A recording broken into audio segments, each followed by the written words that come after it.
حضرت انس بن مالک رضی اللہ تعالیٰ عنہ فرماتے ہیں کہ اللہ کے نبی صلی اللہ علیہ وسلم جب بیت الخلاء تشریف لے جاتے تو اپنی انگوٹھی نکال کر تشریف لے جاتے۔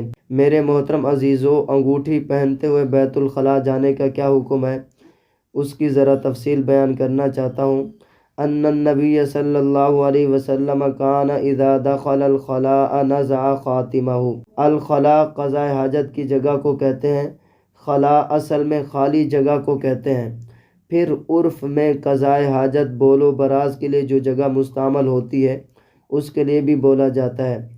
میرے عزیزو، آپ صلی اللہ علیہ وسلم کی انگوٹھی مبارک میں کنندہ الفاظ متبرک تھے، وہ اسم اعظم پر مشتمل تھے، اس لیے ان کا بیت الخلاء میں ساتھ لے جانا ناپسندیدہ تھا۔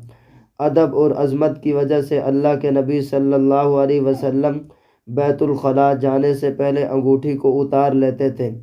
اس لیے فقہاء کرام فرماتے ہیں کہ ایسی انگوٹھی جس میں متبرک نام ہو بیت الخلاء لے جانا مکروہ ہے۔ بعضوں نے مکروہ تنزیہی اور بعضوں نے مکروہ تحریمی کا قول کیا ہے۔ واللہ تعالی اعلم بالصواب۔ بسم اللہ الرحمن الرحیم۔